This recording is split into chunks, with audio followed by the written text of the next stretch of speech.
Welcome to the Business Chef Podcast, where we learn from the best about the business side of the food service industry. Do you make food? Then let us help you make money doing it. Want to connect with us? Check us out at Make Food Make Money on Instagram or Facebook, or email us info@businesschef.org. If I say one word to you, chances are a picture comes to your mind. Eating bugs. Bugs in general. You probably get a mental picture, and it might not be something that you like. But the business of bugs, eating bugs in particular, is actually pretty big and getting bigger, and could provide a sustainable source of protein and nutrients for us in the future, especially as the population continues to grow. There is a big demand for bugs, mostly outside the country right now. 80% of the countries in the world have bugs on their diet. So Mexico has over 200 different insects that they eat. You might be asking yourself, what kind of bugs are we eating? Chapulín is one of our best-selling products, our spiced grasshoppers. Actually sounds kind of good. Okay, so what is it with bugs, though? Why are we so afraid of eating bugs if they're so plentiful and potentially good for us? The fear of eating bugs, we call it the unwarranted cultural fear of eating bugs. Yeah, I would agree. There's probably a stigma against eating the stuff that crawls around on the ground that we usually step on. But it seems like there's a business to be had here. As soon as we went live with edibleinsects.com, we started getting orders. So who are you selling these bugs to? And we also wholesale to retailers.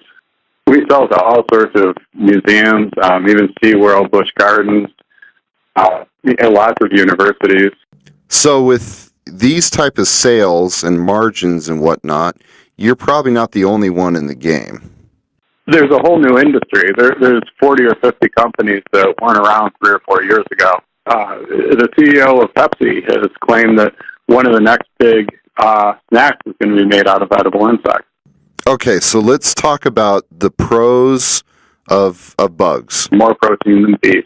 But at the same time, it's omega-3, there's vitamin B12, iron, calcium. There's many reasons. And again, all insects are different. One of the neat things about insects is it's more bioavailable than many other vitamin and mineral sources. So you're actually digesting more of it and getting more of the benefit. So bugs are animals, and if I, by chance, wanted to get into this and I wanted to start farming insects, is it hard to do? Does it require a lot? Yeah, actually, one of the exciting parts of this whole thing is that just about anybody can do it. You can grow crickets at home. You can have a home farm. Small farms can grow it all the way up to big corporate enterprises. I'm sure that the big reason that this is popular in a lot of other countries comes down to food scarcity or just the economics of it. Food scarcity, food security, as they call it, is a key reason for unrest around the world, for wars, for people migrating from one place to another.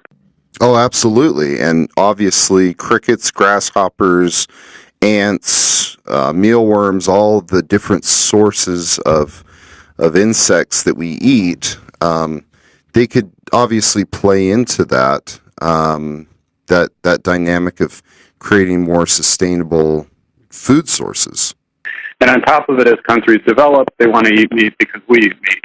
People follow what the West does. And so right now, we cannot sustain, the whole planet cannot sustain 50% more people eating meat. And it comes down to specifically meat because, for example, to raise a pound of crickets, it takes about a gallon of water or less. To raise a pound of beef, it takes 2,500 gallons of water. They need a lot of space. They emit a lot of bad gases. There's a lot of reasons why we need to start changing the way we look at our diets. I doubt we're ever going to, just stop eating meat.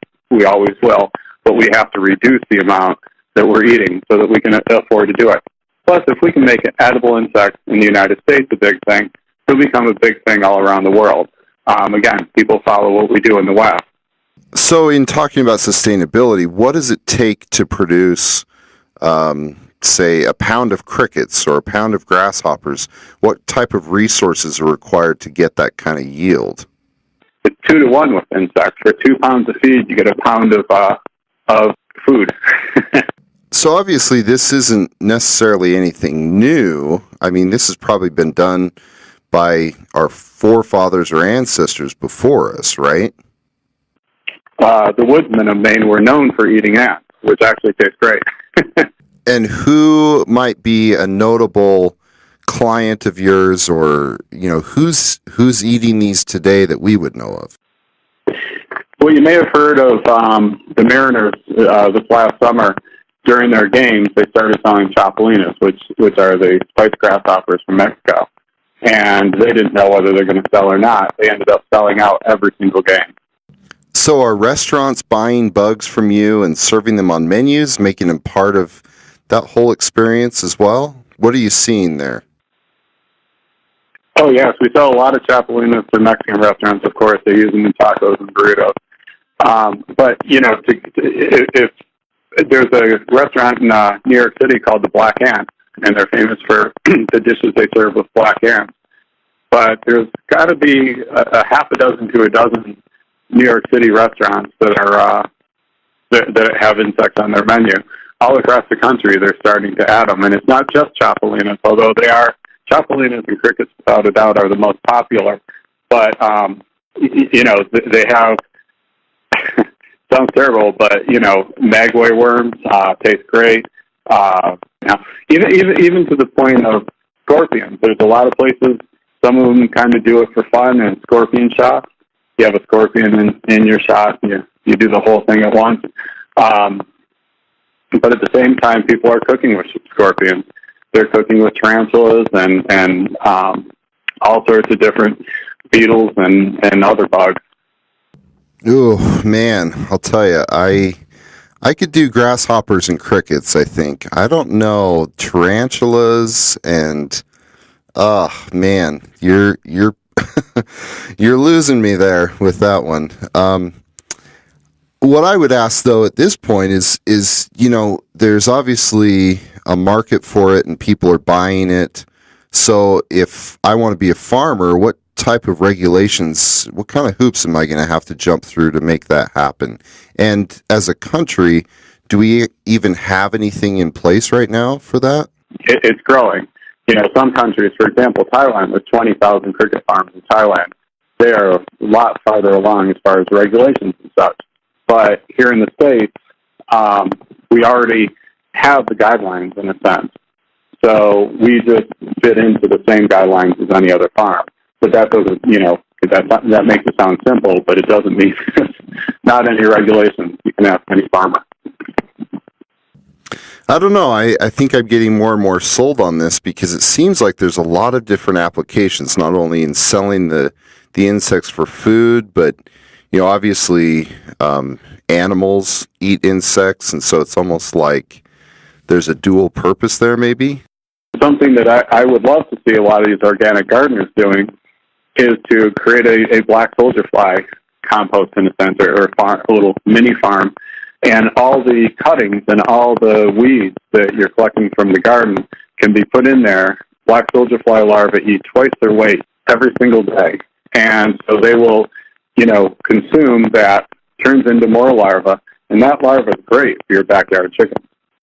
Man, yeah. Well, it's definitely interesting. There's a lot of aspects to this that I don't think a lot of people realize, or it's very dynamic and very diverse, and I think that there is definitely something to this, and to your point, I think this is the future. I think that there is something to say for the sustainability piece and the holistic kind of Mother Nature on steroids approach of being able to integrate this in gardening and food supply and all those different things. So if someone wants to get started as a farmer or just in buying insects, where do they go? Who do they talk to?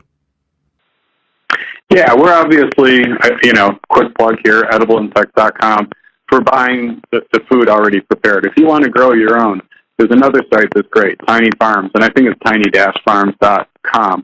And they have a forum that will, it's an incredible education. Everything you need to know is there. And again, on a smaller scale, there's nothing hard about it. It's just deciding to do it. Okay, quick question. Fear factor. Obviously, fear factor in eating bugs is a big thing.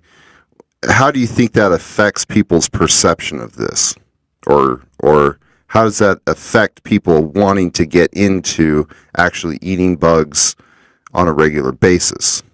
In the industry, we have this argument about whether the fear factor type thing is good or bad. Should we show them the scorpion, or should it be scorpion powder used in baking or something like that? And some people say the fear factor thing's bad. I happen to think it doesn't matter how you taste it. Once you've tasted it, and it's either going to taste good or it's not. I mean, there's so many, we do a lot of different presentations, and there's so many kids that are, in the kids, it's like 60-70% of them will try it. In adults, it's about 30. But the kids will come in, and they won't know if they want to eat it, and they try so hard to eat it. It's such a big thing, and then when they do, you can see it on their face. All of a sudden, that's not bad at all. That actually tastes pretty good. And crickets, too. They taste pretty good.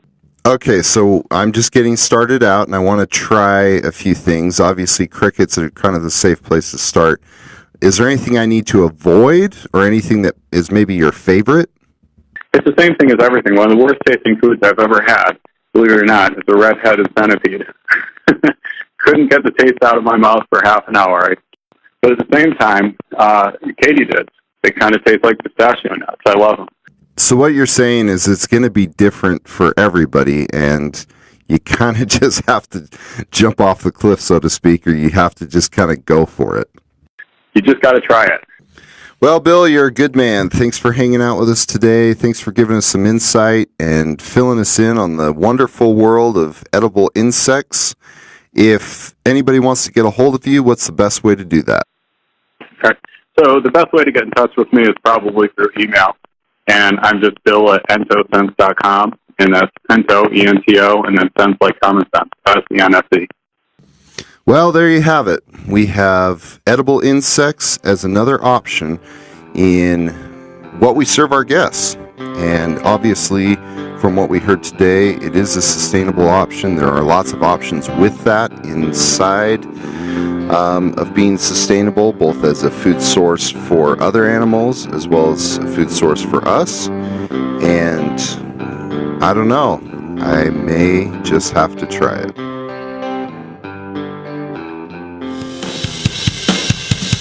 Hey, thanks for sticking around. Be sure to share this podcast with your friends, family, coworkers, or anyone who's interested in making food and money. And when you get a second, give us a review. It really helps us get the word out, as well as letting us know how we're doing. Want to connect with us? Check us out at Make Food Make Money on Instagram or Facebook. Or email us, info@businesschef.org. This Business Chef podcast was brought to you by the Culinary Technology Fund. To find out more about how you can make a difference in the lives of culinarians as well as creating a more sustainable food service industry, email us info@businesschef.org with Culinary Technology Fund in the subject line.